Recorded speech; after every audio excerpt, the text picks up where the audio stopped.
Okay, folks, welcome to an all new So Bad It's Good with Ryan Bailey. This is your Wednesday episode, and what an episode it shall be. Listen, it is 12:15 a.m. on Wednesday, and I'm recording this now. It has been a hell of a day, a very weird day, you guys. I also want to shout out the episodes we've had so far this week. Danny Murphy on Monday, Gabby Conti on Tuesday, and before Gabby, I talked about a subject near and dear to my heart was being a bedwetter as a child, and I got so many funny comments today from people about the bedwetting episode. This is from Stephanie Hoeffer. She wrote in the Facebook group, Ryan, I love you so much. The Scotch tape story cracked me up, and my husband and I continued the night to share our own horror stories of that very awkward time in life. And that's what this podcast is meant to do, is bring people together to talk about bedwetting. Oh, you guys. Remember, if you like the podcast or you just want to support a childhood bedwetter, remember to leave a 5-star review on Apple Podcasts and Spotify. If you want more, go to the Patreon, patreon.com/so bad it's good. Let me tell you a little bit about my day before we get to Beverly Hills. So I get up, and I'm, got a decent night's sleep after BravoCon.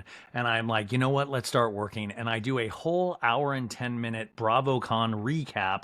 I talk about tweeting for DirecTV. I talk about all of this stuff. And it completely sounds like a garbled mess. Like, I sent it off and it just sounds like it sounded so awful. And I don't know what was going on with the mic. And just even right now, I was trying to record this, and it was so just crackly, and I didn't know what happened. I had to take everything apart, put everything back together, and it just took 30 minutes time. You guys, when tech things go wrong, if you've been with this show from the beginning, do you remember back in the old days when I would record on like Tuesday night to be put out on Wednesday, and I would do 6-hour episodes, and I would get to the end of the night, I would try to process the audio, and my computer was so old then that it would completely crash my computer, and I would just have to start from scratch in terms of editing. It was the worst. But you know what? Here we are 4 years later, and it is still pretty bad. Still, it's like the podcasting is an adventure that never stops. It never stops, folks. There's always something that's going to be thrown at you. There's always going to be somebody that doesn't like what you're talking about. There's always going to be some sort of issue, and that's what we love. This is what you came for, right? Okay, so I did that. Then I'm like, screwed. I'm like, oh God, I got to do this all over again. And listen, I had a bizarre day because I went, you're not going to even believe this. I did a live show for Andy's Girls, Sarah Galley's podcast, and Crystal Minkoff was the guest. And I wasn't even going to talk about this, but Sarah Galley posted a photo and tagged me in it. So I was, I guess I'll talk about it. Is I went over for a drink over at Crystal Minkoff and Rob Minkoff's house. But the thing was, Sarah was late because she's like not from LA and doesn't realize how traffic works. So I was there for like an hour before she got there. And then I could only stay for like 15 more minutes before I had to take off because I had to go to a screening of this new movie, Saltburn, with Jacob Elordi from Euphoria and Barry Keoghan. And, we'll talk about that next week. I had to go see this screening. It's not out yet because I'm talking to somebody from the movie next week. So I had to go do that. So I had to leave. But you guys, it was insane. Like all of a sudden I'm sitting, I'm looking at it like, I'm in a scene from Beverly Hills. And I got to tell you, this Rob Minkoff, what a charming guy. What a nice guy. I wish I could have stayed so much longer. Crystal is, she's really just very normal. I'm shocked, honestly, that she's on Housewives because she's just normal. I got to see the finished basement. I got to see his workroom where all the Lion King stuff is. And I got to take a picture for my sister because that was her favorite movie growing up. And I got to text my sister. I'm like, I just came from the director Rob Minkoff's house who directed Lion King. And she's like, that movie provided me with so many happy memories. But it was really nice, really funny. And I got to do all my impersonations for Rob, and he seemed like he appreciated them. He was, and listen, I've come a long way from sweating over Sutton. I did not sweat at all. They made me feel very comfortable. I got to meet her son. It was really, really nice. I'm sorry I had to leave so early. But I had to go do this movie screening, and I was just like, man, it's bizarre, but it's so cool that I get to go do this stuff. But I wanted to bring that up at the beginning because I just thought you guys would not effing believe this. And I wasn't going to mention it, but then Sarah posted that picture and tagged me in it, and I was like, oh, okay, I guess I'll tell you guys. Um, but it was pretty shocking. It was pretty shocking. And Crystal was talking about her BravoCon experience. She lost her voice over the weekend. I talked all about that in my actual BravoCon recap, which I'm going to have to redo now and put that out. So you're probably going to get a two-parter at some point tomorrow. Like you're going to get this. Hopefully I'll finish this tonight, and then you'll get a second part in the afternoon with the BravoCon experience, because I went into such detail, and it breaks your heart when you did a whole thing and then it's just ruined by the static. I mean, it's not even something that it's listenable, and that's really frustrating. But regardless, we're here. We're happy. We're going to do this. We're going to do this with passion. Also, then I came back from that screening and I watched Real Housewives of Salt Lake City tonight, which I'll be doing a recap of this week. This week is going to be stacked, you guys. I got to push really hard this week, get through it, and then we'll get back to a normal schedule. And by that, I mean, like, Ryan, you'll get back to a normal schedule. It'll be okay. You'll get back to a normal schedule. It's going to be okay. Sleep does not mean anything when you are talking about the housewives. We don't need it. We don't need sleep. Sleep is for wussies, but honestly, I'm very tired. So this is going to be probably extremely unhinged. Yeah, gonna be unhinged like my Vegas show, bet it all on blood. Me and Mikey Minden, we do the patented Erica Jane dance moves. I want to say up top, if you are a housewife, and if you are in the Beverly Hills cast or any cast, I say this for housewives in general, don't listen to this show. It is not going to be good for you. I can try, like, even if there are nice things said about you, the next week I might say something not nice, and I don't want to upset anybody. And let's just say this is not for the housewives. This is for you guys. This is for me, and this is for the housewife. This is for me and you guys, not the housewives, right? Okay. So I can't believe we're only 2 episodes in, because it feels like we're at the end of the season already. And it turns out we have just started. So that's horrible. That's horrible news. We've got, we just met Eagle Woman on the first episode. I am Eagle Woman. And now we're only on the second episode. So, okay, let's begin, right? Shall we begin? Okay. Real Housewives of Beverly Hills. The episode title is An Unwise Surprise, Season 13, Episode 2. So an unwise surprise, if I looked at that title and I didn't know anything about the episode, I would say, oh, somebody's pregnant. Sutton's expecting. It's a surprise, like something like that. It's not that at all, you guys. An unwise surprise, I think that relates to PK. PK, I'm doing Dorit with a pretty woman redo for our anniversary. That's what I believe the unwise surprise is. There's a lot of unwise surprises if you think about it in this episode. I also want to give a huge shout out to Juliana Carrozza, who took these notes. She takes the best notes. Juliana, thank you so much. As always, you are amazing. I couldn't do this without you. The summary of this week's episode, this is what we get from the cable company. Erica apologizes for spilling tea about Dorit's marriage, but PK's glitzy anniversary surprise may land him in hot water with his wife. Sutton seeks help from him. Sutton seeks help from a matchmaker, but soon realizes that finding Mr. Right may be difficult. Oh, you guys. Yeah, it's going to be difficult. And also just remember last episode, we had the iconic scene of Erica Jane at her therapist going, How do I feel? How do I feel feelings for other people besides myself? Okay, so previously on Real Housewives of Beverly Hills, and we have Dorit to Eagle Woman, like, I have a group of friends, Eagle Woman. I would like for you to help these women talk about their feelings so we can actually move on. Beep boop, pop, beep boop. And PK's like, good luck. Hey, good luck, man. Oh, I made a joke to Rob Minkoff. I was like, I miss the old, like I said, I love seeing you with PK and Mauricio, and when Harry Hamlin was on the show, just a bunch of studs. I was like, I loved watching those scenes. Also, you can tell my higher register is a little off. Sorry, guys, not making excuses, but my higher register is off right now. So, you can tell it's very It's that dry wind in Vegas. Then we cut to a scene with Erica from the first episode. Dorit to Erica's like, I feel very hurt by you, Erica. And then we flash to Andy at BravoCon from last year, where Andy's like, what Bravo celebrity relationship do you think is headed to Splitsville next? And Erica's like, I think it's Dorit and PK. and then Erica from the first episode goes, Dorit, you know I'm a showman, and I give those people what they wanted. Bet it all on blonde. and then Dorit and the talking head's like, that's not a showman, that's a bitch. And then we see that Dr. Mann scene, like, you're going to need to have some empathy. And she's like, what's that? Oh, no, sorry. What's that? And then we see Jennifer Tilly to Sutton going, you spent the last 20 years raising your kids and being a good mom, and now you're entering a new metamorphosis in your life, Sutton, emphasizing the multi-row diamond bracelet. She's emphasizing the multi-row diamond bracelet on her wrist. She's like, and Sutton's like, I want to show my success to the ex-husband. And then we cut to the scene with Mauricio. He's like, Love Bean, you don't need any more tattoos, Love Bean. That's enough. That's enough. And Kyle's like, if I want to, I will. Love Bean, no. If I want one, I'll get one. We start with the taglines. Of course, my favorite being Sutton's. Who needs a knight in shining armor? I say, when you have your own horse. I bought a horse, everybody. His name is Santos. He's got those big old beady horse eyes. I told you guys I did talk to Sutton at BravoCon about her horse, Santos. I was like, how is Santos? She's like, well, Santos, I know he can smell me by my perfume. I know he knows who I am. And I'm like, I'm sure he does.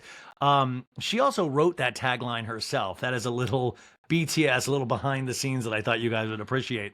So we're now in Beverly Hills and the music is rocking. It's like, she's my best buddy. She's my cuddy buddy. She my lottie dottie. She my little she my little hottie. Yeah, yeah, yeah. And then Dorit enters the park.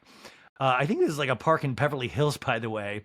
And we have Jill and Tara from Dolce Picnics setting up a gorgeous outdoor picnic lunch because I guess Sutton Concept wasn't available to have the picnic in like they did in the first episode with Jennifer Tilly. And Dorit's like, this is so beautiful. And Jill's like, welcome to your picnic. Thank you so much. This is a nice little English tea picnic. Boop, bop, beep, boop, boop. And Dorit's like, so there's tea here? And she's like, and water and champagne. Wonderful. And Jill's like, anything else you might need? We have a car. We have in the car too. And there's like candles. This is like middle of the day, guys. There's candles. There's fine china and glassware, pillows and flowers, fabrics flounced onto a beautiful table setting. And I got to tell you, folks, listen, Dorit's not been lucky with the break-ins and robberies. Maybe, like, I don't know, don't go out in the park in the middle of the day with fine china. And also, they're just out in the open at a Beverly Hills park, and if you look in the background, you can just see a row of homeless people just wandering around the park. No, you can't do that, but I just thought that would be interesting of them having this conversation, and just a row of homeless people just looking over at Erica going, teach me empathy, Dorit. How do I care about other people? Get away from me, bum. So Jill's like, have fun. And Dorit's like, thank you so much, guys. You did an amazing job. Erica Parks gets out of her Corolla wearing a puffer jacket. And she's like, it's chilly out here. Are you cold? And Dorit's like, I'm freezing. And they go in for that little hug. And Erica's like, look at this in the middle of the city. And Dorit's like, in the middle of Beverly Hills, we can get cozy. Come have a seat. And Dorit's like, well, thank you for coming. Of course. Listen, Eric, I consider you a very dear friend. Yeah. And I know we needed a one-on-one. I think what was disappointing for me was that you didn't lead with an apology in the first episode. And Erica's shaking her head up and down vigorously. She's like, right, right. Like, you know, like the therapist taught her how to shake her head. Like, how do I look like I'm agreeing with someone? Okay, shake my head up and down vigorously. And Dorit's like, I was a little taken aback, Erica. I know ultimately you did, but it felt like I had to ask you for it. And then this is very Erica. She's very like, just, you know, calm. She's like, I did the wrong thing. And I don't want to have to re-explain myself. Just know that it literally popped in my head, and I sold it on the stage. And I had a great fallout. I apologize. And I will do whatever I can to make this right, because you mean a lot to me, Dorit. And what I did was wrong. I have to fix this for you. And Dorit's like, I really, really appreciate you saying that. No, I have to. And she's like really intense. She's like, I have to. It's non-negotiable for me. who's trying to negotiate an apology? Like Dorit's like, no, don't apologize. No, I have to. She's really emphasized. She's practicing for the victims eventually. Dorit is very bugged-eye in her talking head. She's like, wow, where was this Erica at the retreat with Eagle Woman and Blue Moon? I'm blown away right now. Beep boop bop beep boop. And Dorit's like, you know how much I love my husband Erica? Well, we had a really difficult year. He was spending a lot of time in London. He had a lot of business there, and it was a year that I needed him the most. And Erica, doing her best like Betty Davis, she's like, You didn't feel protected. and Dorit's like, well, I also didn't feel supported. Yeah. And I didn't feel as connected. What you said would have hurt me and him any which way. But in particular because... And Erica's like, It had a much bigger impact.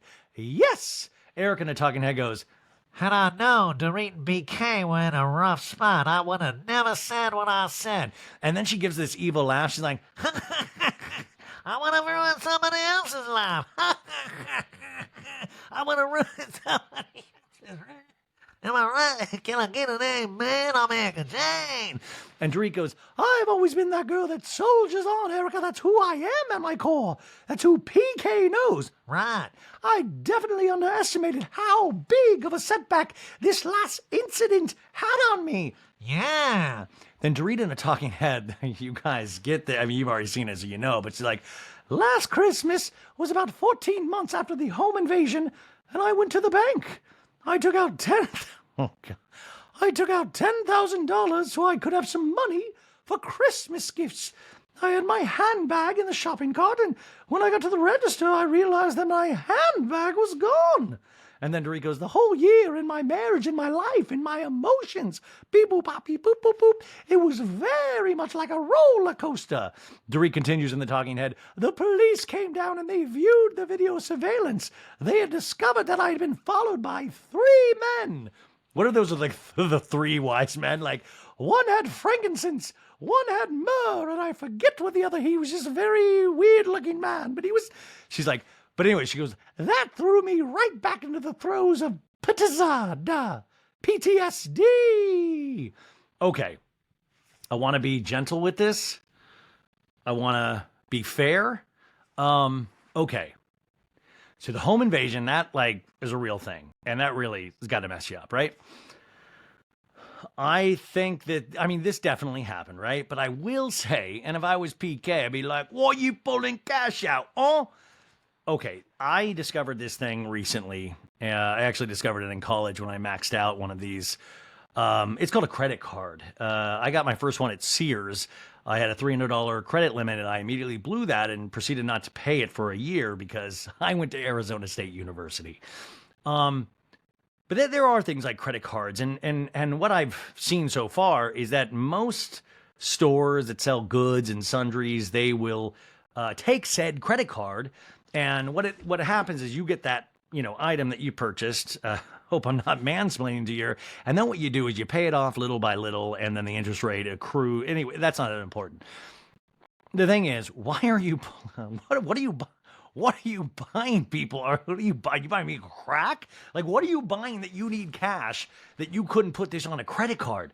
Like, honestly, and also, if you went. I love Dorit. I'm just saying, why would you do this if you did? Come on, $10,000? Like, what you help me help you at this point. You know what I'm saying? Am I being rude here? I just thought, whoa, what? 10,000 cash? What are you? I mean, like, so what for Christmas gifts? Christmas gifts. Dorit continues in a talking. Oh yeah, so the police came. Erica's like, I did not mean to have... By the way, Erica's the one that sent the 3 men. No, I'm kidding. I did not mean to have this impact on your life, Dorit, on your marriage. I want to work on repairing this friendship because I don't have many. Oh, we know. I mean, I need to let go of being defensive, of being ready to fight and claw everybody's eyes out. Yes, you do. So now, know that I am, moving forward, and I would love for you to move forward with me. And Dorit stands for a hug. And Dorit's like, oh my God. And they embrace. And you can kind of see Erica slip her hand and like unattach Dorit's watch and put it in her pocket. If you slow down. Okay. So next scene, we are at Sutton Strack's house. And Sutton's like, Avi. By the way, Avi, Sutton's assistant, I got to talk to at that Jeff Lewis party, and he was actually really funny. What happened to Josh, her other assistant, though? I'm curious about that. Sutton's like, "Oh, are you gonna have a drink?" I think, yeah, it's 5:30. And Avi's like, I mean, it's been a long day, and he scurries off to make the drink. And Sutton's like, it has been a long day. I'm gonna call Garcelle real quick. I say. And she FaceTimes Garcelle, and Garcelle's like, hi, how are you? Oh, girl, if I only told you, Jax, my son, is leaving this morning. He's like, I've got a game at 5:30. And I was like, what? I don't know. So I'm driving to Jax's game. And then Jade has a basketball game. Well, I have a sick child at home. I say, we're very busy at this house. I do believe I'm ready for Vegas, though. Crystal needs to let loose. I need to let loose. And Garcelle's like, okay, then let's let loose in Vegas, right, Jade? Garcelle turns the phone to show Jade standing there with a look on his face like, oh my God, you're leaving again? In the first episode, we just told you that you left too much. But he's also like, I got a game to get to. I'm playing high school sports. Garcelle in a talking head goes, Sutton and I are planning an amazing weekend in Vegas for Crystal's birthday. We want to celebrate. We want to get the stick out of her ass. And she smiles. We flash back to 1 week earlier with Garcelle going, it's going to be Crystal's 40th. It's going to be fun. We're going to go to Magic Mike for Erica. And Magic Mike, of course, is where they, strip and show their abs and stuff. And Sutton's like, yeah, Vegas, tons of dinners. I say, and we're going to go to the club. Sutton in a talking head goes, well, we all know that Crystal and I've had some challenging times. We get a flashback to 2022 at the dinner in Mexico where Sutton's like, I said nothing wrong and I said nothing bad. It's not fucking fair. And Crystal's like, I didn't bring it up. Yes, you did. I say. And remember to Diana Jenkins? She's just staring Sutton down ferociously going, I am Diana Jenkins. Ha, do you remember me? And Rena's nodding her head like, I'm going to eat your soul after Harry's bolognese. I miss working even though I say to everybody that I don't miss being on Beverly Hills, but I miss it so bad. So Sutton in a talking head goes, well, but I'm hoping against hope that we can start fresh. This is still flashbacks. Sutton goes, well, enjoy the basketball game, Garcelle. I love you, I say. And she's like, I love you, girl. Bye, babe. We cut to a white BMW rolling up to Sutton's front door, and a woman is greeted at the door by Avi. And Avi's like, hello, you must be Alessandra. And she's like, no, I am Eagle Woman, back for episode. No, it is Alessandra. Alessandra, the matchmaker. Move over, Patty Stanger, because we've got Alessandra. And she's like, hi, yes, I am. I'm Avi. Welcome. Well, so nice to meet you, Avi. Hello, how are you? I say. And Alessandra's like, Sutton, I love the pink. She's wearing a pastel pink tailored linen jacket, and Alessandra's wearing like a bright pink pantsuit. So a lot of pink happening. Sutton and a talking head's like, well, the dating apps are not working for me. I say. There's too many poor people, and no one can win it like Santos. I mean, why can't I date Santos? Please, I say. I literally have a callus on my finger from swiping left so many times. I'd rather meet people in person. So Avi's like, what can I get you? And she's like, water would be beautiful. Well, I'm having a cocktail, Alessandra. Do you think matchmakers, like, they immediately are sizing you up of like, oh, she's drinking at 5:30? Do you think they do stuff like that? Anyways, they enter Sutton's living room where Avi has set up two luxurious black velvet throne chairs facing each other in the middle of the room. This Avi is just setting up little scenes anywhere he goes, just like at Sutton Concept with the china in the middle of the showroom. But there's like a fresh bouquet on the table with pink roses on it. Sutton in a talking head goes, Alessandra is known in Beverly Hills for being a really great matchmaker. And at this point, she's my only hope. It's like Obi-Wan Kenobi from that movie, The Avengers.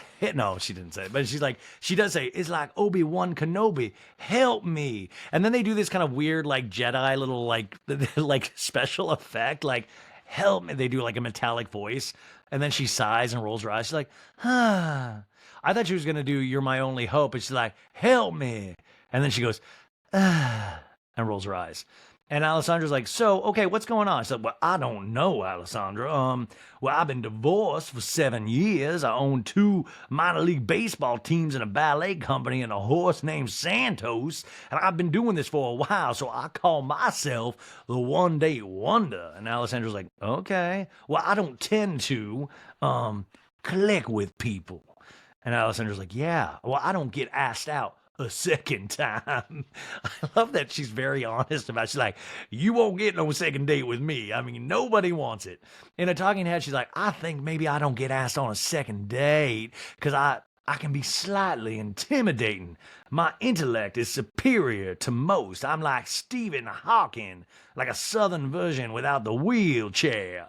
You know, I don't wear revealing things like all slutty like.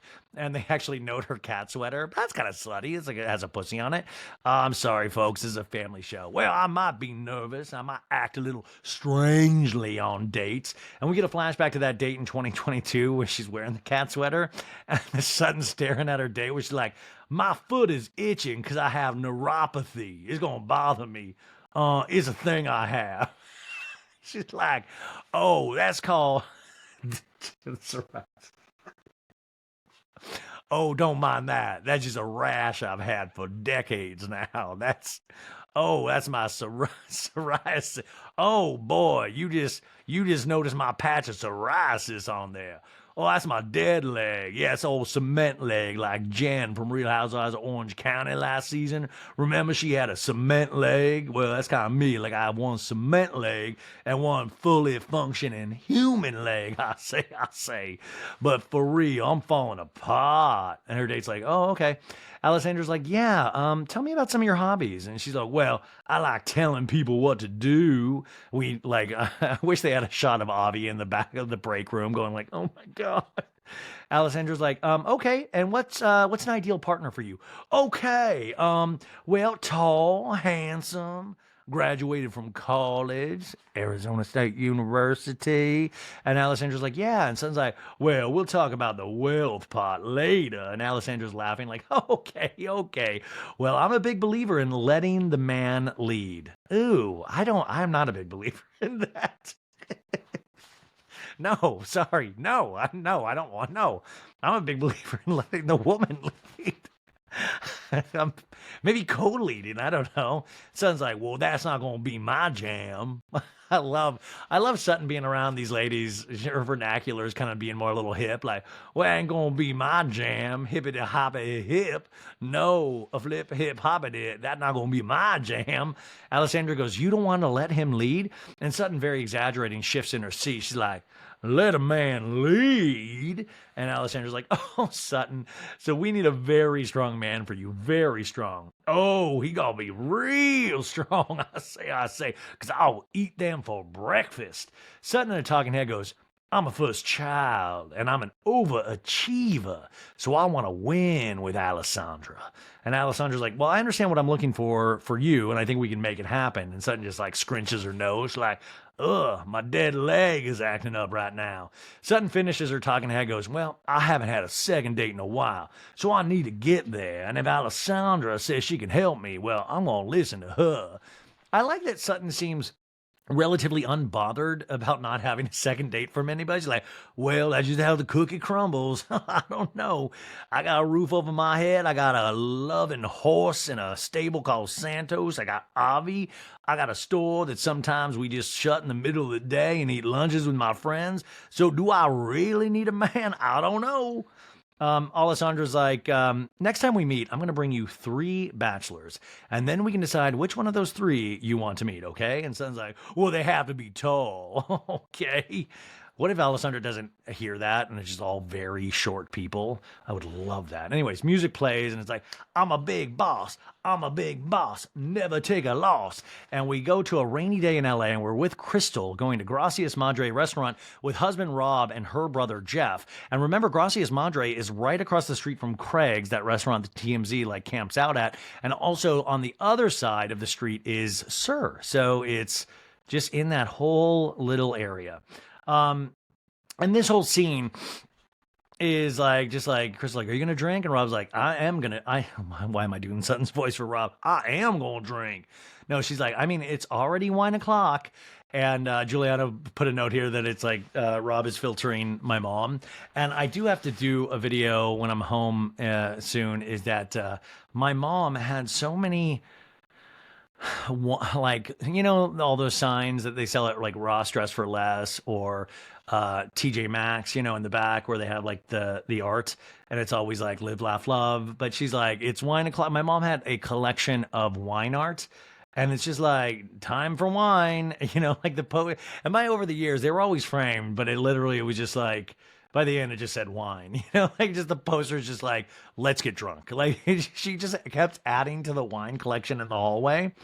Anyways, Crystal in a talking head goes, Jeff, my brother, and I are really close. Even though Jeff's older, I'm definitely the more mature one. I'm more responsible. Jeff's a free spirit.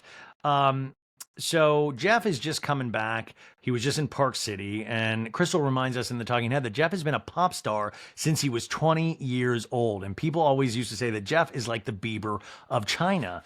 And I am like the Bieber of Bakersfield, California. No, that's truly amazing.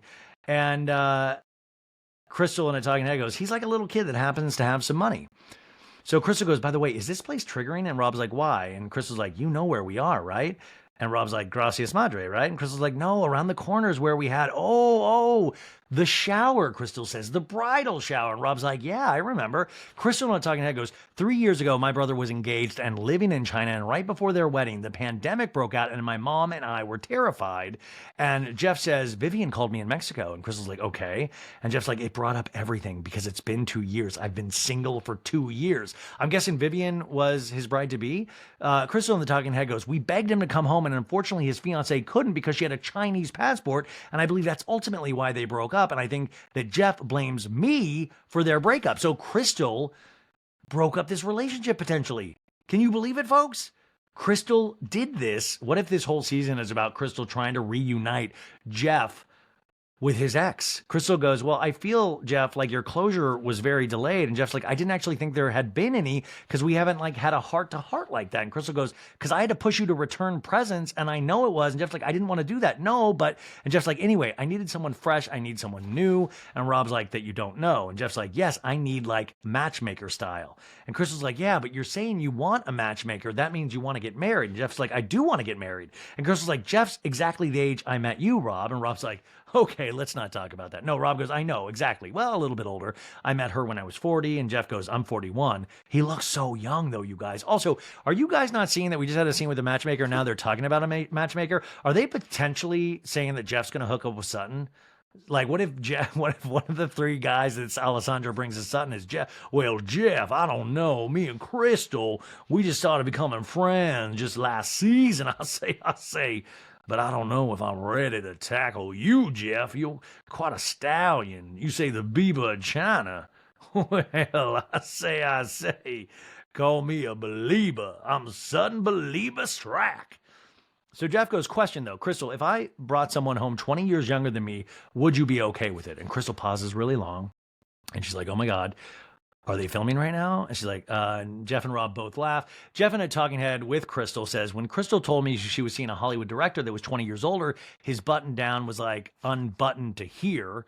He demonstrates halfway down his chest, and they show a picture of Crystal and Rob back then, and the picture is not unbuttoned at all. And I'm sorry, I just can't picture Rob, the nice gentleman I met tonight.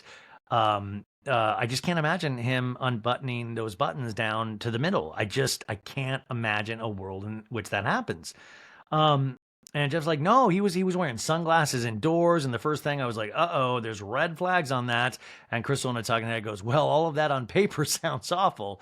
And Crystal's like, but in person, it is sexy as hell. Anyways, in this scene, Rob goes, if you were as smart and mature as Crystal was, and Jeff goes, that's a good answer. That's a very good answer, Rob.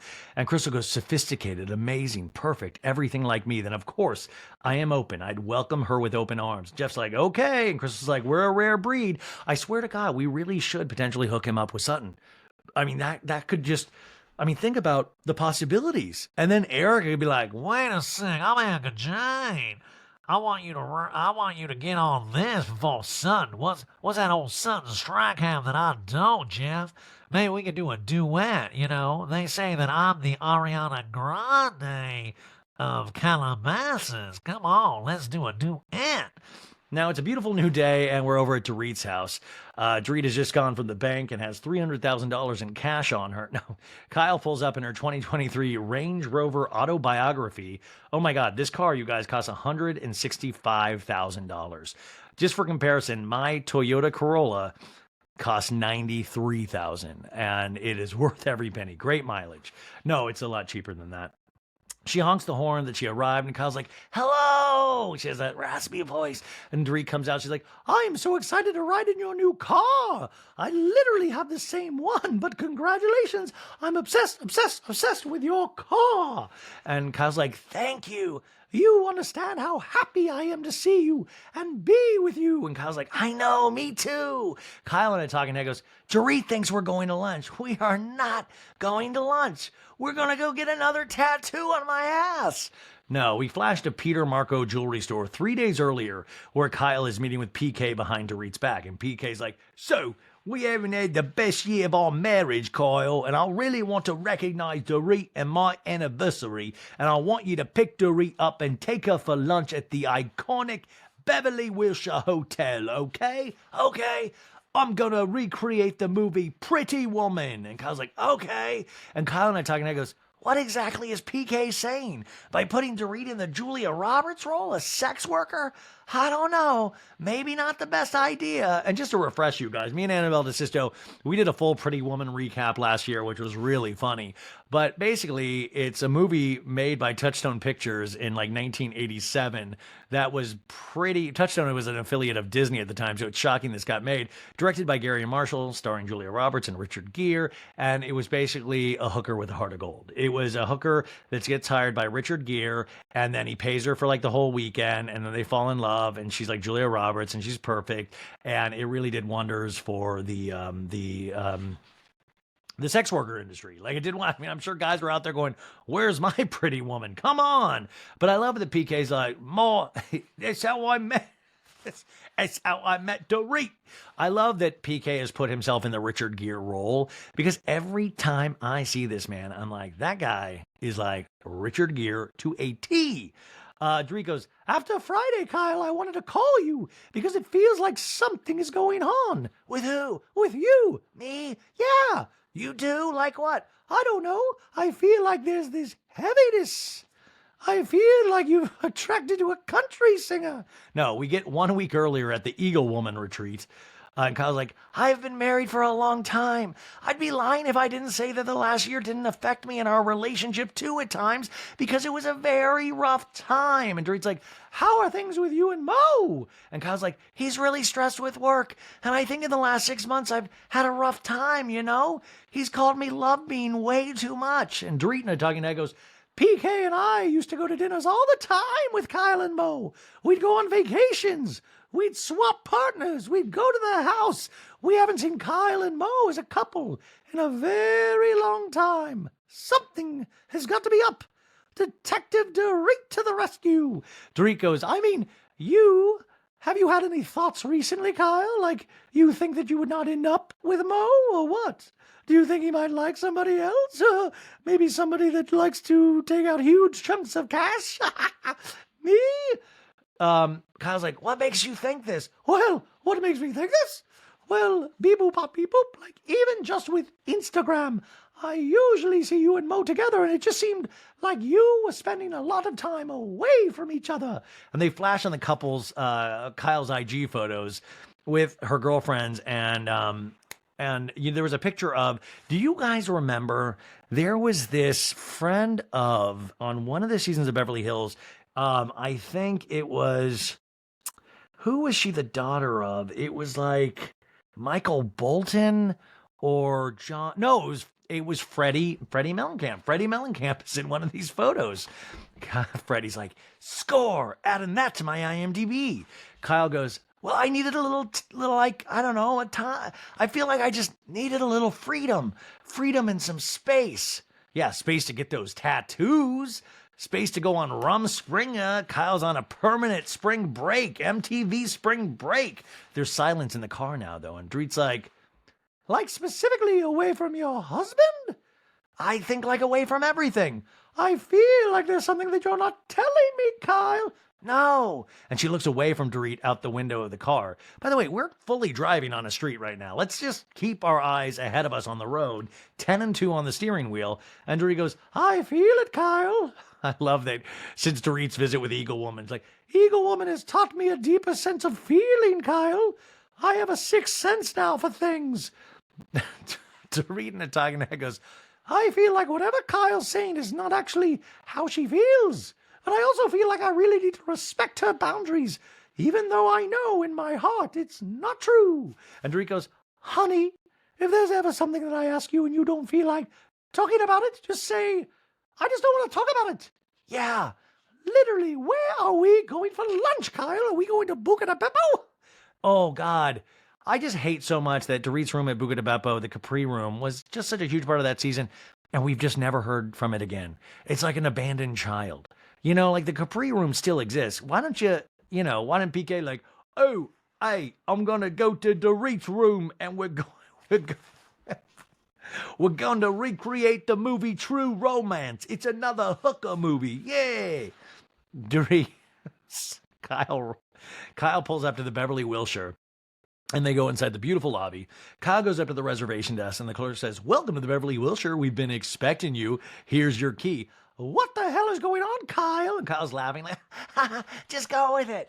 What's going on? Thank you so much. You're scaring me, Kyle. The music plays the cutscene over to Garcelle's. And Garcelle's like, Taz, are you downstairs? Remember, Taz is her assistant.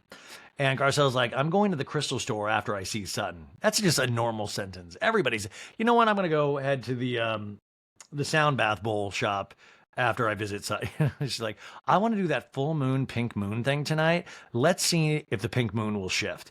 And they remind us of the crystals around Garcelle's home that she collects, like her large amethyst geodes. We saw that as one of the storylines, I think 1 or 2 seasons ago. She bought herself that huge one by the door. And what if Garcelle's storyline this season is she doesn't see her kids a lot and she's buying as many crystals as Spencer Pratt does? So now we land again over at Sutton's, and Sutton's like, so listen, Avi, I say, we're going to do this. Ice in the glasses, and then maybe we want water and tea. I don't know, maybe we go crazy, do water and tea. And Avi's like, Garcelle arrives at Sutton's, and is like, well, hi, Garcelle, there's cornbread on the table. And Garcelle's like, wow, you went all out. Yeah, I did. It's called Postmates. I just bought Postmates. I bought the whole company today. I'm going to add that to my ballet team, my baseball. Anyways, Sutton's like, well, I'm not going to lie to you. That was Postmates. And Garcelle fills a plate. She's like, did you meet up with a matchmaker? Uh-huh. Well, how'd it go? Well, it was fine. I think I was a bit hard on her. Talked about my dead leg. We repeat that scene once again. And Sutton's like, well, that whole traditional male-female thing, Garcelle, is difficult for me. And Garcelle's like, well, like, how did those dynamics come about, Sutton? I know, like, Christian said, I don't want you to work, and you said, okay, I'll do that. Christian's her ex-husband. And Sutton's like, well, that was, like, the beginning. And Garcelle's like, you gave up your power. Sutton in the talking head's like, well, I wasn't invited to that boardroom of our marriage, and we all know, I'll say the power happens in the boardroom. Not for me, the power happens usually in the bathroom for me. It's like a lot of stuff is just going, it's mixed up in there. I was missing out on all the good stuff, what should we do with the money, with the children? He was making these decisions and telling me what to do. I say, and one thing that I got to do was plan summer vacation because he didn't come until the end. And Sutton is really girl bossing this season. She's really like, listen, I wasn't in. I want to know when we sell the stocks. I want to know where the money going, who. I want to balance the checkbook. Yeah, we're talking millions of dollars, but I want to know where every cent went. Sutton's like, well, I've slowly regained my power, Garcelle, so now I'm holding on to it like Thanos from the Avengers movie. That little guy, the purple man with all those rings. That's me, Sutton Strack. I'm Thanos. I got all the rings. Each ring is one of those infinity stones. Sutton's got the whole set. And Garcelle's like, I get that. Well, you know enough about me. Well, tell me about you, Garcelle. Garcelle's silent. She looks emotional. What's going on? Oh, what's going on? Why? Tell Sutton, Garcelle. And Garcelle's like, I could burst into tears right now. Oh, God, you want another piece of cornbread? Well, now you're going to make me cry, Garcelle. Why? And Garcelle's choked up. She's like, I think Jax thinks I'm doing it all wrong. And he was struggling, and I didn't see it. And we flash back to that scene from the beach where he's like, I don't need mothering anymore. And it's like, you always need mothering, but whatever. Garcelle's like, out of all the things that I do, being a mom is the most important thing. And Sutton's like, well, of course it is. You're a great mother. And also teenage boys, they're kind of assholes. They are, I say. And Garcelle chuckles. She's like, I know, but I just feel like I failed. I feel like I failed. You know, he asked to go live with his dad. Right, okay. And that hurt me a lot, Sutton. Of course it did. You want me to go break into his house and scare the bejesus out of Jax and go, you can't leave. You can't go to your daddy's house. You got to stay with your mom, Garcelle. You guys just... I know I'm acting this out brilliantly, but just know some of these lines obviously weren't in the show. I hate to have to break this to you. Sutton did not bring up Thanos from the Avengers movies at all, even though I see a world. Could you imagine me and Sutton sitting down? He's like, what's this movie you gonna have us watch, Ryan? What's this? The Infinity? What is this, Marvel? The Endgame? Come on, what you doing? What, we're gonna watch Black Panther? I say, how many of these Marvel movies you gonna make me watch? Please, my dead leg. Garcelle goes, this past summer, Jax was hinting around that he kind of wanted to live with his dad. And I knew that it was coming from a place of maybe punishing me, but also trying to see how much he can get away with. And Garcelle's like, I feel like if I say anything to Mike, that's her ex-husband, like talk to Jax, or if I don't say like I'm having a hard time with Jax, he doesn't say, so what's going on?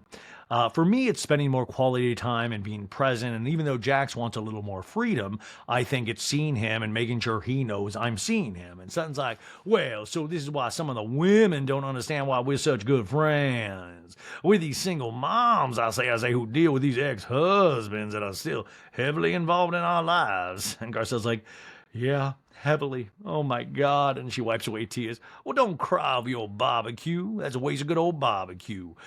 That cornbread ain't a sponge. That ain't no Kleenex. Come on, you gotta eat that. Shove that in your mouth. We're back at the swanky Beverly Wilshire, and Kyle's using the hotel key to open the room. And Dorit's like, why won't you tell me what we're doing, Kyle? We're going to lunch. And Dorit walks through the door. What is going on? And inside the room, there's a beautiful bouquet of fresh flowers on the table, a small charcuterie plate, and a gift box with Dorit's name and one single long-stemmed red rose. And on the TV, it's playing, and it is hardcore pornography. And that just really weirded me out. Did it weird you? No. All this stuff besides the porn is true. Kyle's like, did you think I gave you this rose? And it's like, no, I don't think you gave me this rose. I want to know why you couldn't have gotten the presidential suite, Kyle. There's a room service table set up with plates upon plates, another one a bottle of champagne, Perrier, with a plethora of assorted beverages around it. And Dorit opens her card and reads, welcome to the Beverly Wilshire. Happy anniversary. Love you. PK.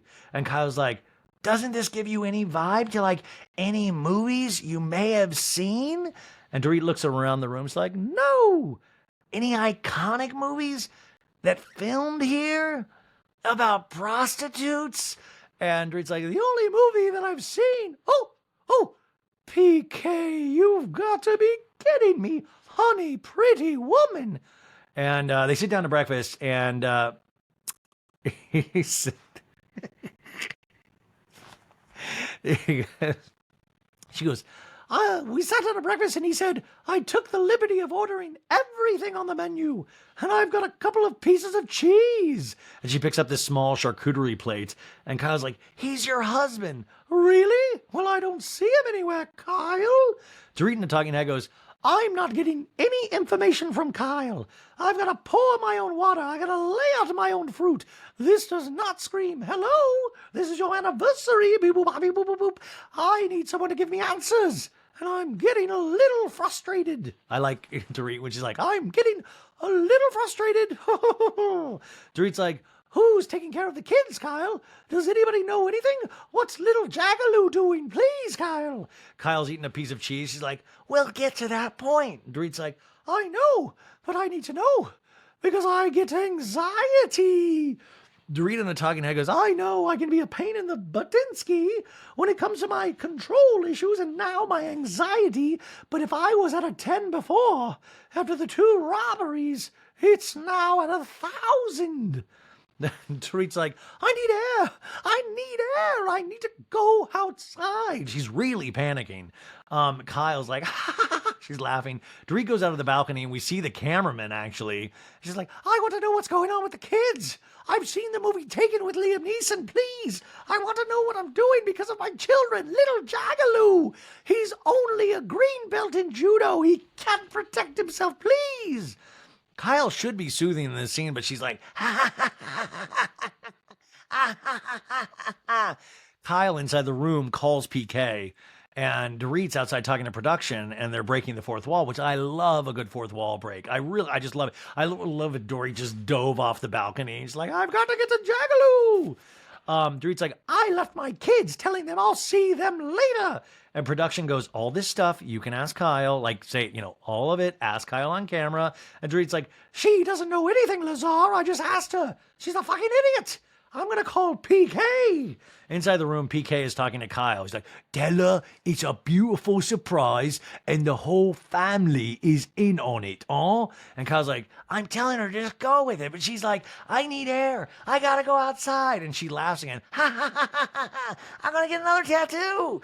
PK in a talking head with Dorit. She's like, Kyle and I are super close and we laugh so hard together. We're like 2 Don Rickles. And she enjoys when something potentially bad happens to me. And when we talk about surprises and Kyle getting involved, maybe the biggest surprise is if Mauricio even actually did that for her. That would be a bigger surprise, huh? And Dorit's face is like, zoinks. I would also like, hey, a big surprise if she was like, Morgan Wade is my new friend, Mauricio. Have you met this country singer that speaks like, I'm Morgan Wade? Anyways, Kyle gets on the phone and plops on the sofa. She's like, well, and Dorit's out in the hallway. She's like panicking. She's like, I need to talk to Phoenix and Jagger. And Dorit's like, hi, my little babies, please, Jagaloo. And Phoenix's like, Mommy, help us. No, she's like, Mama, we're involved. We know everything. Stop stressing. Winnie the dog is with us, and you need to stop stressing. Dad's been gone for an hour. We are alone, but he gave us $30 and a key to the house. We're good, Mom. How do we work the phone? And where are the keys to the Benz? But we're okay, Mama. Happy anniversary. We love you. Bye. And Dorit's like, you immediately put me at ease. Oh. And Dorit enters the room. I just called PK, Kyle, and my kids answered. And now I feel much more at ease. Kyle in a talking head's like, Dorit is a control freak. Everybody's a control freak on this show. Kyle's a control freak. Admittedly so. The fact that this is out of her hands is killing her. I think that's what this is really about. And Kyle hears a knock on the door and opens it. And Justine, Dorit's stylist, walks in. The stylist. The glam crew's there. And Justine's like, hi. Dorit's like, okay, this is getting better and better. So, glam. Justine has like 5 huge suitcases, rolling clothing racks in with 10 red dresses on it. These are all, what are those? Shein? I don't know. They're like red Old Navy dresses. No, they're probably really expensive. Anyways, it says happy anniversary on it. Dorit's like, I guess he wants me to put on a red dress. Did you guys notice there was no undies in the room? Nothing else, just the red dress. Dorit, looking at the clothing rack, explains to the designer woman, let's call her designer Eagle Woman. And she's like, see, the thing is, I'm an actual designer and stylist, right? Because Dorit can do it all. She's a child of the world, and she knows how to do every job. She knows how to speak every language. She's perfect. The women raise their eyebrows. Kyle hides in the bathroom and chews her fingernails. I'm chewing her fingernails. Kyle in a talking head goes, the old Dorit is back. And Dorit's like, Justine, I know which ones I'll try. Karina, do you have the Beverly Beach bronzer? I forgot about Beverly Beach. And I didn't realize Beverly Beach had a makeup line as well. I just thought it was swimsuits. Karina, Dorit's makeup artist, is like, no, that hasn't been put in production in years now. No, she's like, no, I don't have it with me. And Dorit's like, that I need. I need to get this body bronzed. It will look a lot better if I'm bronzed. Kyle's now laid back in a chair, kicking her feet up in laughter, and Dorit is now in a white robe. She's like, oh my God, this is so exciting and nerve-wracking. She gives Kyle a hug. Dorit in a talking head, the last 2 hours have definitely been anxiety-provoking. I love that she was like, seriously thought production pulled her away and the kids might have just like... I mean, come on. She really thought, she's like, nobody's watching the kids. Oh my God, little Jagaloo. That would be, by the way, okay, this just popped into my head. What if we reboot Home Alone, but it's little Jagaloo? Little Jagger Kemsley as the new Macaulay Culkin. Could you, like, Batman? I could totally picture that. Anyways, Dorit's like, so just like Julia Roberts in the movie, I'm going to leave my reality behind for one night and live out my movie fantasy. I'm so excited now. I actually am. I feel like I'm safe. I'm good. I don't have any cash on me. I'm here. And Kyle's like, you're safe. Mwah. Dorit gets fully glammed from head to toe. PK arrives at the hotel. He's in a black suit. He's in a black Ferrari. Really, PK? You needed to rent a Ferrari just for this scene? He's carrying a small black case under his arm. It's probably just cash. He's probably just carrying cash. Dorit in the talking head goes, PK and I have always been big on surprising one another and big, grand reveals. They flashed to one of PK's surprises in 2016 when he had a rose gold Bentley convertible delivered to the house with the million stairs for Dorit's birthday. By the way, that house with the million stairs, this is a fun fact. I've told you guys this before. Guess who owned that house before they lived in it? A little lead singer of a band called Counting Crows, Mr. Adam fucking Duritz. Like that, I mean, if I would love to get into a conversation with Dorit about Counting Crows. Like, Dorit, do you like the band Counting Crows? Ooh, Mr. Jones, yes. Sha-la-la-la-la-la-la, yee-hoo-hoo. Anyways, we go to another surprise in 2016 with PK to a room full of people. Can I welcome you all to Dorit's Buddha Lounge? He transferred the backyard into a Buddha Lounge for her birthday. And then in 2018, on PK's 50th birthday, Dorit and PK flew in a helicopter and landed on a yacht for dinner. Uh-oh, what is that? Why is that going? Okay, I hit my watch. That just scared the crap out of me. Jagaloo, what? Jagaloo just snuck up on me and karate chopped me.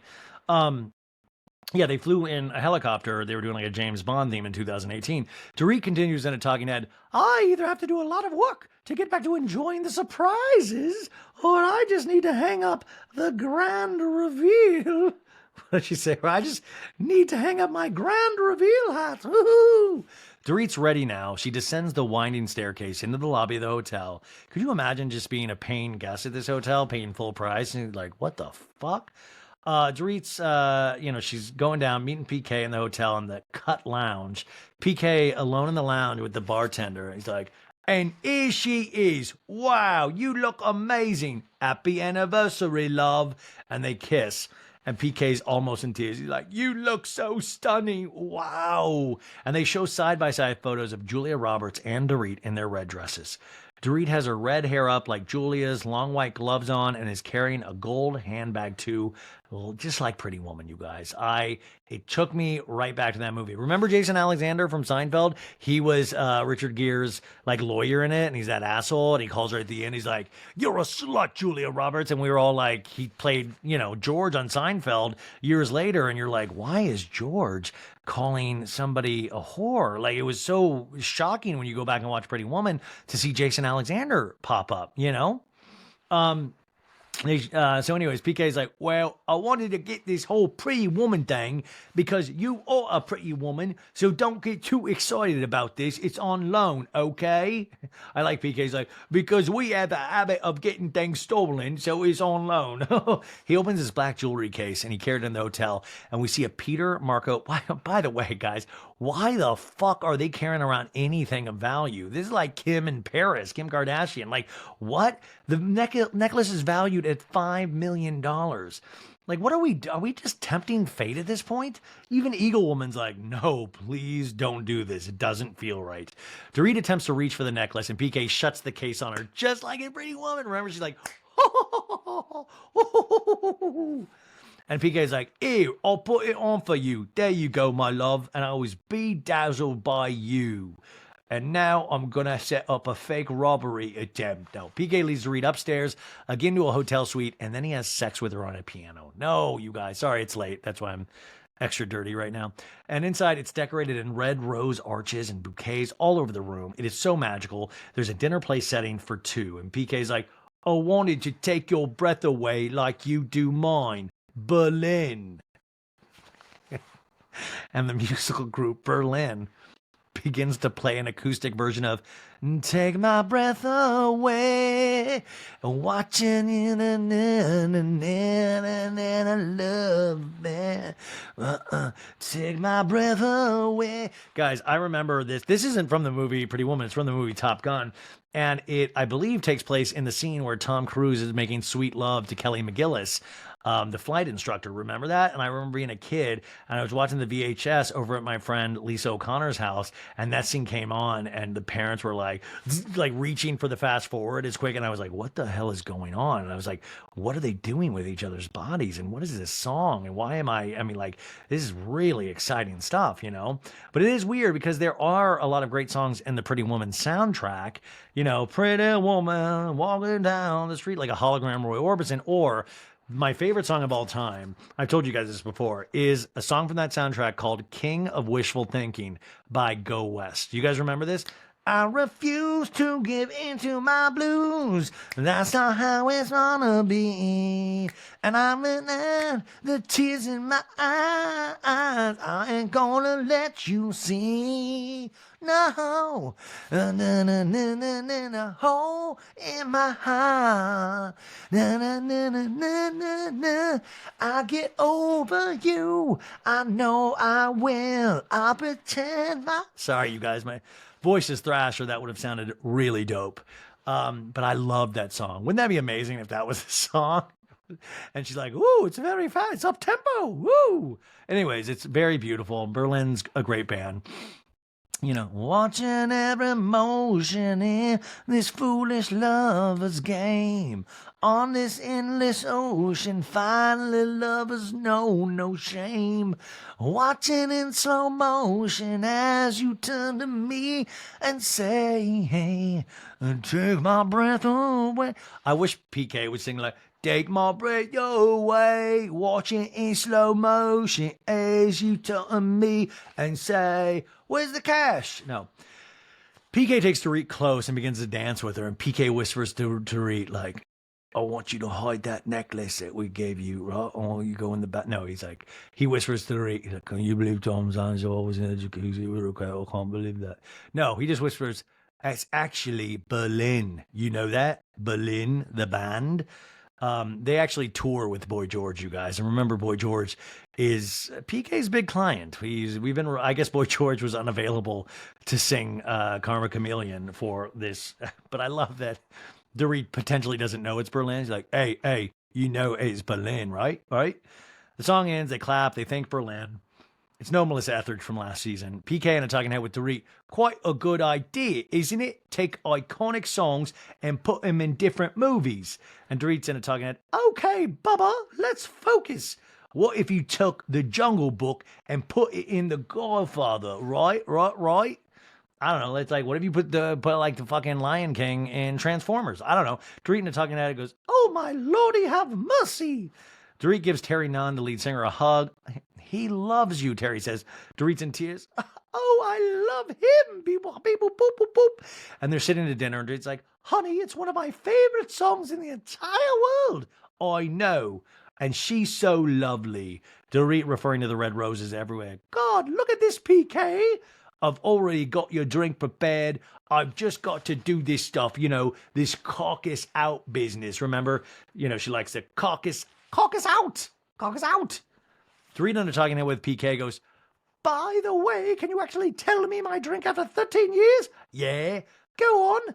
Vodka tonic. Fuck off. It's vodka soda, not vodka tonic. That's, They get white glove service. They start with caviar, the accoutrement. And Dorit's like, merci beaucoup. Remember, she can speak every language. And PK's like, merci. And Dorit's like, I've been thinking, PK. It's been such a difficult year and all around, and this is so much better.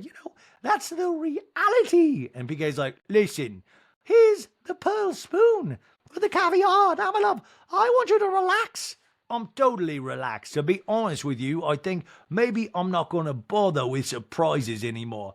Well, the thing is, baby, I love surprises. It's not that I don't love surprises. You know what a detail-oriented person I am. That's control. Well, you think that this, she's pointing to herself, just happens? There's a lot of effort that goes into dressing a certain way, looking a certain way. I need vats of Beverly Beach bronzer.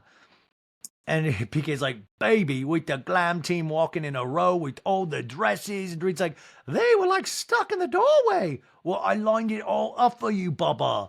Well, not really, PK. Dorit in a talking head with PK is like, I don't like anyone to choose what I'm wearing. This is not a fun surprise. PK in a talking head was like, well, that's control, honey, and sometimes when your husband's taking control, you gotta let him do it. And Dorit's like, you know I have anxieties and I'm not my best yet. No, but you will be. I'm going to need you along the way. Well, I definitely struggle, Dorit, to understand this PTSD, the PTSD thing. You know, that concept of you being in no control of what you're doing or how you're feeling. It's an unusual concept, you know? And Dorit in the talking head's like, right now, I don't need a big gesture. I need help from PK. With the kids, little Jackaloo and Phoenix. With a house. With the work, with the schedules. I don't need no Berlin. I need him to step up and say, I'm going to take care of this like a man. That's not his personality, though, people. So I'm going to have to work on him being able to help me, which is going to take more out of me, and I'm not sure I'll ever get there. So, my God, my voice is fried. Oh my God, I gotta get through this week. PK's like, in life, you can't go back with people, you know, lose people. People make decisions at a regret. I know. Well, we can get better, Dorit. Why can't we get better? We can always get better. I mean, I got pretty fucking good tonight. You sure did, PK. It was actually a nice scene. I actually do root for them. I really think they actually will make it. Not this old Kyle and Mauricio, though, I'll tell you that much. Over at Kyle's, we're at a birthday party. It is hopping. We see Kyle and a staff preparing her home. There's a decorated with like birthday paraphernalia looking like a dozens like pinatas exploded. You guys, it's Portia's 15th birthday. Remember when we first met Portia 13 years ago? Like, we've watched this little girl grow up. Do you ever get emotional like that? Like, I remember Candy's daughter when she was like going to college a couple seasons ago. I was like, oh my God, I just want her to be good. Like, I don't have kids of my own, but like sometimes I get emotional about Housewives kids. I've truly lost it, folks. That's not something I'm proud of, but I do. I'm like, oh, little Portia. Kyle yells, birthday girl, Portia. Ladies and gentlemen, Berlin. And Portia's like, who the fuck is Berlin? No, that would be great, though. Like, take my breath away. Portia's like, stop. She walks in the kitchen where Mo is chowing down on chips and guac. He's been busy agency-ing all day. And Kyle's like, Mo, you love bean? We immediately start with the love bean. You love bean? Love bean? Like, well, love bean, what the fuck is going on? Why don't we just call the episode Love Bean? Kyle's like, oh, hi, Love Bean. What you been doing? You do that every time. Like, you don't see me. And Maurice's with a mouthful trying to just eat some fucking guacamole and chips. He's like, I'm joking, honey. I'm joking. Jeez, you get all these tattoos. You're all intense now. Kyle and I talking heads like, we've always been on the same page and in sync. But right now just doesn't feel like we are in sync. Ba, ba, ba, ba, ba. Digital, get down. Just you and Mo. You gonna be a love bean on the telephone. Digital, get down. Push Morgan, wait out. Mo's like, oh my God, love bean. My day's been crazy. My day's been crazy too. I love her day's been crazy. I took Dorit to the Beverly Wilshire. Alexia, 26, one of the other daughters in the kitchen with them. Mo's like, and I'm stressed and I haven't eaten a thing. They're just shoveling food in their mouths. Like, they've got a whole, like, did you see that setup with all the, like, they got this huge meal. They're shoveling this shit in their mouths. Like, just slow down. We're going to eat soon. Alexia is like, you guys are stress eating. And Kyle's like, okay. So anyway, Kyle and I talking heads like, it feels like lately that he has consumed the agency and his work, and he's running this big company and opening up all over the world. And I think that he's poured his heart and soul into the agency. So it's the other woman. And she smiles sarcastically. What your other one go? Kyle is like, the table's set. Take a look at it. Tell me what you think. And Alexia's like, it's so gorgeous. We changed from Italian food to Mexican quinceañera. I think it's a way better move. I do love Bean. And Alexia's like, yeah, she's 15 years old. Exactly. 100%. Guests begin to arrive. Jake, Alexia's boyfriend, is like, Joy, Jake is in the house. Eduardo, Kyle's father-in-law, enters. Daughter Sophia, 23, greets guests. And Maritza's like, welcome. I don't know why I made him just sound like Dracula mixed with a Catskills comedian. Mauricio's mom, Estella, also arrives. And someone says to Mauricio, have you been in LA much? No, I have not. New York, Florida, Aspen, Portugal at the end of the month. Yeah, we opened up an office in Portugal. Then we're opening up an office in Mallorca.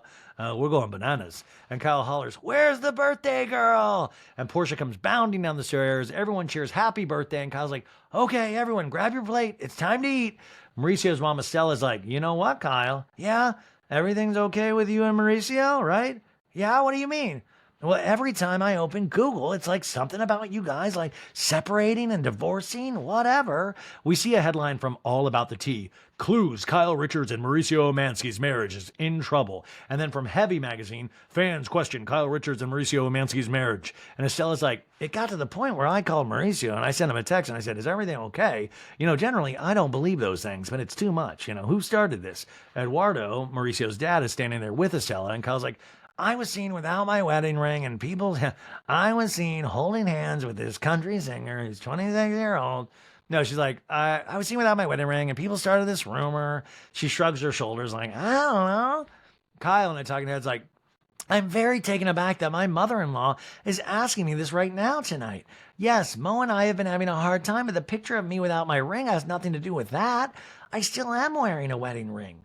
Another headline from the U.S. Sun. Real trouble. Fans suspect Kyle Richards is split from husband Mauricio Omansky after spotting concerning clues. Kyle continues in the talking head. So why are people saying that because of one time when I was lifting weights before that? I love that Kyle was like, I was fucking benching 210. I had to take the ring off. Mo, passing Kyle in the hall, goes, I love Bean, so beyond stressed right now. And Kyle's like, yeah, I don't know. I don't feel relaxed at all right now. Well, we got to relax. We got to clean up all that mail. It's kind of embarrassing. And we see all this mail on the foyer. And Kyle's like, I just told you how stressed I am. And you're telling me to clean up the mail? Huh, it's a good time to tell me that. And she walks away, leaving Mo fake laughing. He's like, what? Also, they all have assistants. Like, this scene, I don't know. I don't want to say fake, but there was just something about it. Like, it was fascinating, but it was weird at the same. It was, I don't know. It was weird, right? Kyle and I talking, and he goes, this is just not what I want to hear right now at my daughter's birthday dinner. I love it. She's like, I don't want to hear about fucking circulars. All the guests go through the buffet line. They're sitting at the table eating, and Kyle is passing out gifts to Portia. Alexia looks at Kyle's oldest daughter, Freier, and she's like, oh my God, look at that tattoo. And Freire's like, it's not real. And Kyle's like, it's a fake. She's testing it out. Unlike me. And Mauricio's sitting in between them, fake laughs. He's like, oh, love Bean, shut the fuck up. Oh. And Kyle whispers to Mauricio, do your parents know I have a tattoo? No, love Bean, no.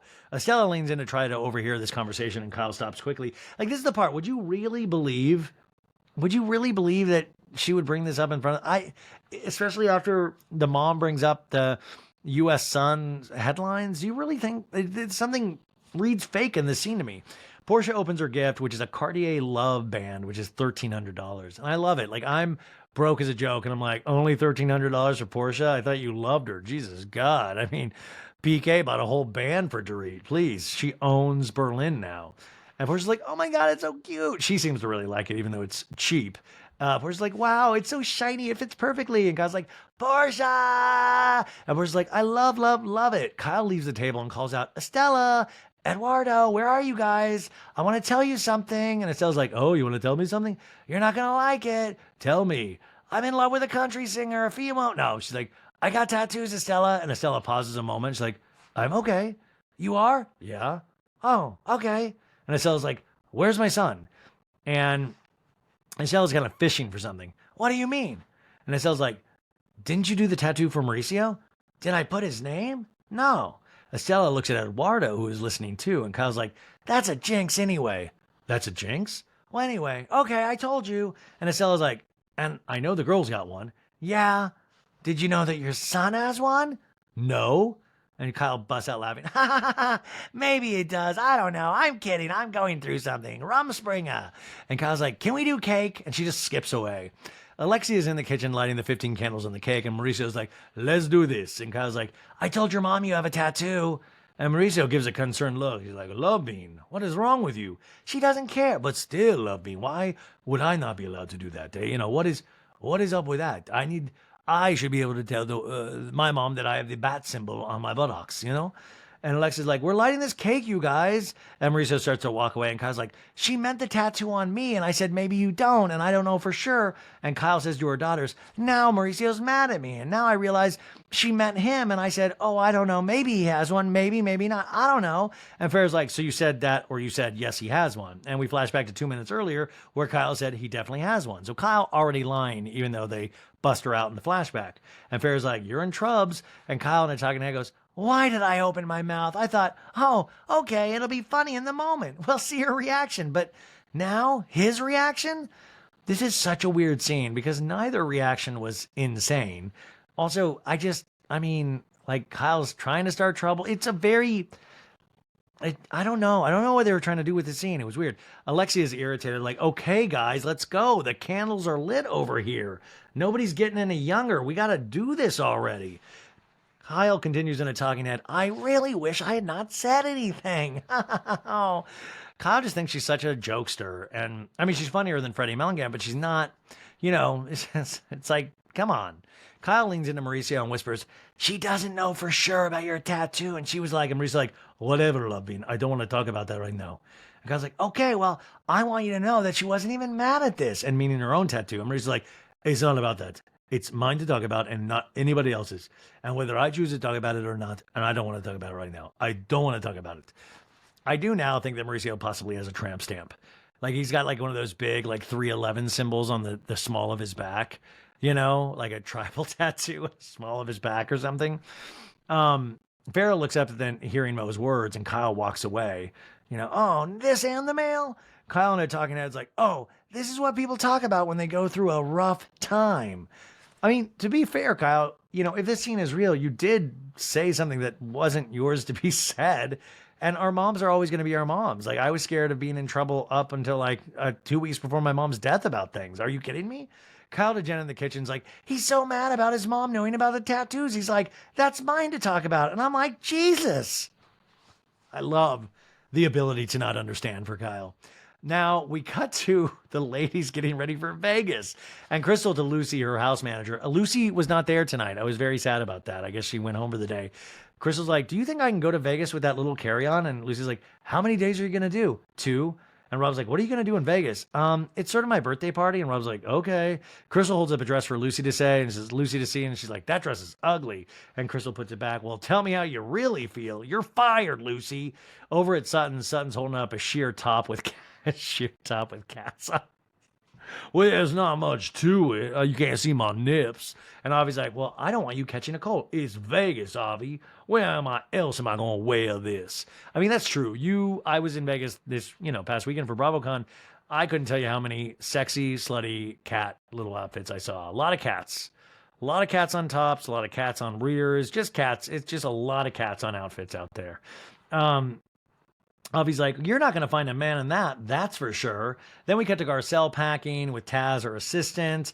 And Garcelle's like, Taz, while you're doing that, I'm going to use my shaker. She steps on a floor device that shakes all her cellulite. And Taz is like, it looks like you're twerking. And Garcelle laughs. The ladies begin to arrive at the airport. First is Kyle bringing personally monogrammed designer tote bags for each woman, placing them on the jet. And the monogram on the tote bag says, Mauricio has a tattoo. No, they're just monogrammed with their names. Sutton arrives next, and Kyle's like, no, I do not believe you're the first one here, Sutton. Look at you. I literally thought it would be you or Dorit last. And Erica's next, and she's like, it's a little pimpin', but I'm here. And she's wearing a full-length bright green snakeskin printed coat with matching pants and purse. Yeah, how about this all by myself? Nobody, no rich older man bought this for me, I swear. Wink. And Kyle's like, oh, wow. And Crystal comes, and Kyle's like, it's the birthday woman. Crystal sees Erica. Okay. By the way, I love green. And Erica's like, It goes with my green outfit. Because Crystal shows her green purse. And then here comes Dorit with a lot of luggage and her driver helping her with it. And of course, in the background, you see the band Berlin just traveling along with Dorit at this point. Kyle's like, I didn't even know that was you at first. Because of the brown hair? Yeah, it's still not registered yet. I know. Finally, Garcelle. And Crystal's like, there she is. And Erica hugs her. Come on, hat. Because Garcelle's wearing a hat. And Kyle's like, we are ready, girls. All right. And they dance and bounce happily to the jet. By the way, there is a part that I don't think was in the notes here. Erica goes, Vegas, Vegas, Vegas, Vegas, Vegas, Vegas, Vegas. Oh, Vegas, Vegas. like, did you guys? It was wild. Dorit's like, I mean, OMG, when she sees her bag. By the way, Kyle, thank you very much for the jet. You're welcome. And they all in unison say, thanks for the plane, Kyle. And they have cocktails, they cheers. And Kyle's like, you guys, can you give Crystal her birthday present? And Erica's like, Yeah. Crystal opens up a gift from a bag, and it's a gold wide link chain with a large diamond and sapphire encrusted crescent moon charm hanging from it, worth 3,000 big ones. And if you add $7,000 to that, that's how much money Dorit pulled out of Wells Fargo in cash. Guy's like, do you like it? And Crystal's like, it's to die for. Crystal goes, you guys, thank you so much. I'm so obsessed. So pretty, Crystal. And Garcelle's like, so guys, me and Sutton are super excited to be hosting. So when we get there, we'll check in, we'll get dressed up. And Erica stands up.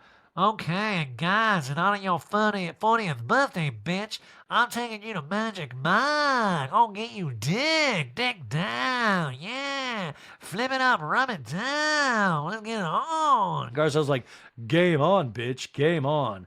When we go to Magic Mike, please wear pants if you want to get on stage. Ooh, please wear pants. They're gonna jizz off your pants. Like, what? Wear pants? Ooh. Like, I'll stay back. Like, I'll hit up the penny slots. Kyle's like, well, I brought a skirt, but I tricked them because I don't want them to see my underwear, so I'm not going to wear any. What the fuck is going on? What? Are we going to see Kyle's? I'm Kyle, and this is the beef. Son's like, well, I got pants and I got pants and panties. So stupid. And I brought Santos. I'm going to bring pants and panties and Santos to Magic Mike in Vegas. And Crystal goes, I'm wearing pants. You ugly leather pants. Garcelle to Sutton's like, you're flexible. You should go up there. And Sutton's like, is that Channing Tatum guy going to be there too?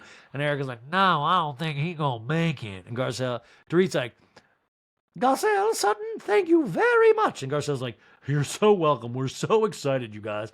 It's going to be so much fun. I say, we're going to bond in. We can love each other and fight with each other. And Eric's like, I gave up fighting with y'all for Lent. I'm Anchor Jane, as a good Catholic. and Garcelle's like, that's 40 days. It's only 3 days this trip, so I can last.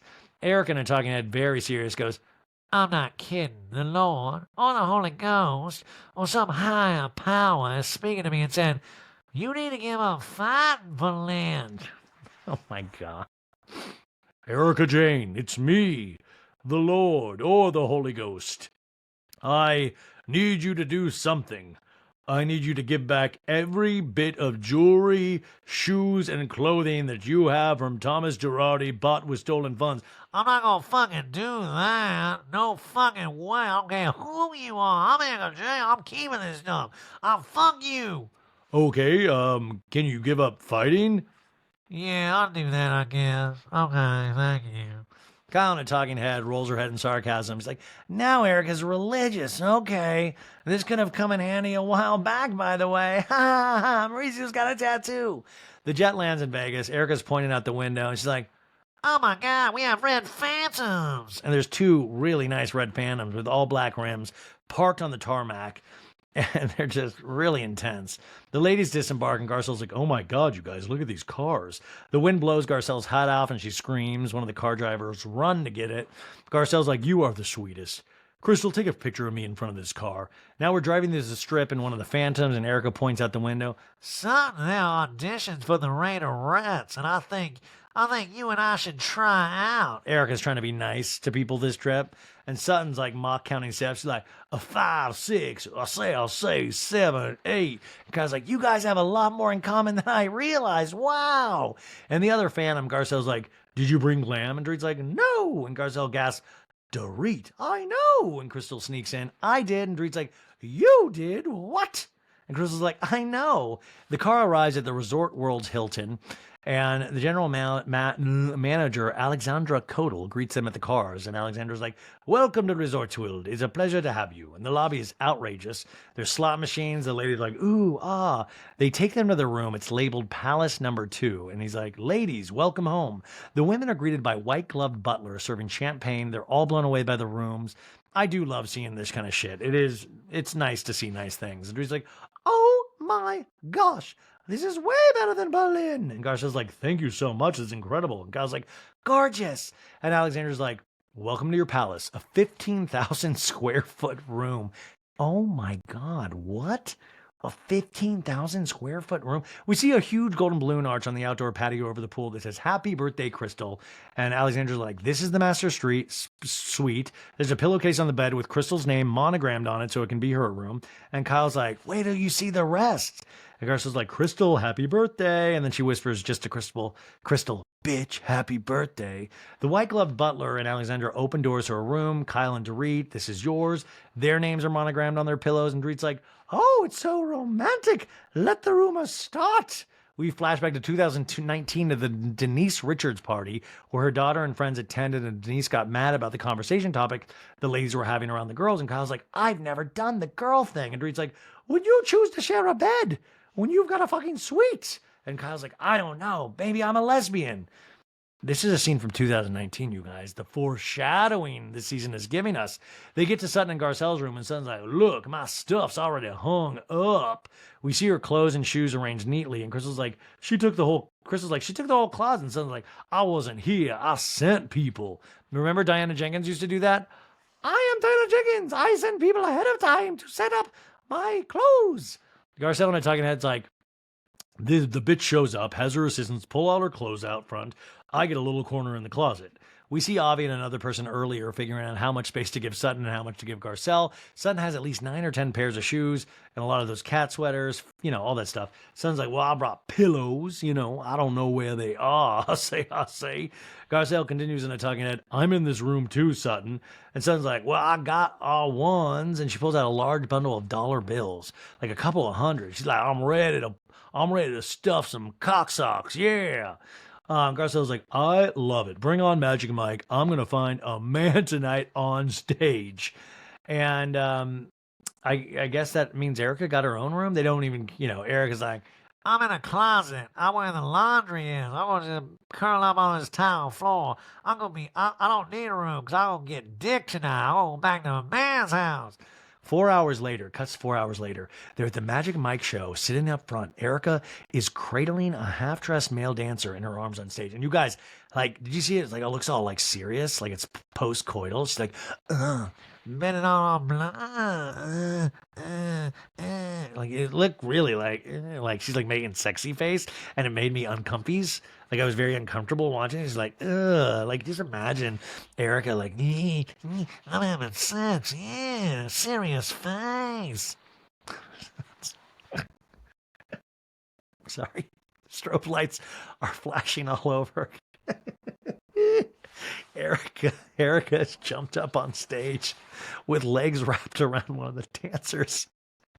I was like, Jesus, this is a family show. Men are the men are half dressed. It's just disgusting, folks. It's just disgusting. They're dancing, they're flying around with their wieners just flopping everywhere. Their little tight bottoms. They're humping and grinding all over the stage. I didn't pay to watch this filth. And Eric is now lying on the stage with her legs up in the air. Yeah, how you like that, Lint? I didn't give up closing up my legs. Yeah, that's Erica Jane. You're seeing the goods. So she's spread eagle while multiple dancing men imitate going down on her, and they're humping her. And Erica's playing into it heavily. Mikey Minden's choreographed this whole thing. Yes, Erica, I want you to just lay there and take it as they thrust into your wide open coochie. And Sutton watches like, oh my God. And she turns and looks away. Oh, don't. How dare you make my sweet Sutton watch this dirty, filthy perversion. In the midst of this, suddenly Sutton jumps up from her seat and Sutton Derek goes, no, I say, I can't. What the fuck is that? I want my fucking mic off. Bravo, fucking bravo. I say. And she walks out.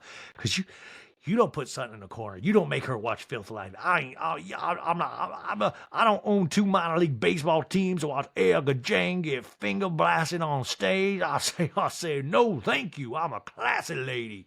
Are you kidding me? This ain't no summer house. Then in another room with Kyle and Garcelle, we see Kyle go, are you upset they didn't ask you to go up on stage because you had pants? No, this has nothing to do with those pants. I knew these pants were going to come back into play. Is it because it had nothing to do with my cat sweater? Where's Santos? I need my horse. And Crystal back inside of the show, she's like, we got to go. And Dre's like, why? And Crystal's like, Sutton's upset. Something's going on. We got to go. And then we see the 3 ladies, Sutton, Kyle, and Garcelle, walking out the door. And Kyle to Sutton's like, you're such a bitch. Well, don't do that, Kyle. Now, you're being a bitch, I say. And then maybe it's like a Sprinter Van Nexter. And Sutton's like, well, I thought I'd explain to y'all so it doesn't blow up. And Garcelle's like, too late. And Erica's not even here.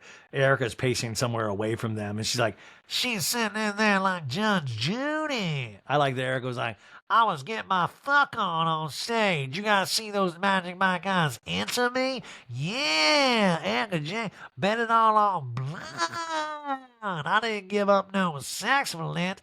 I'm gonna pantomime.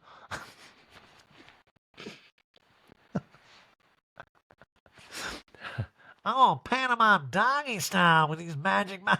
I'm gonna pantomime just mission style, just laying there like a dead fish.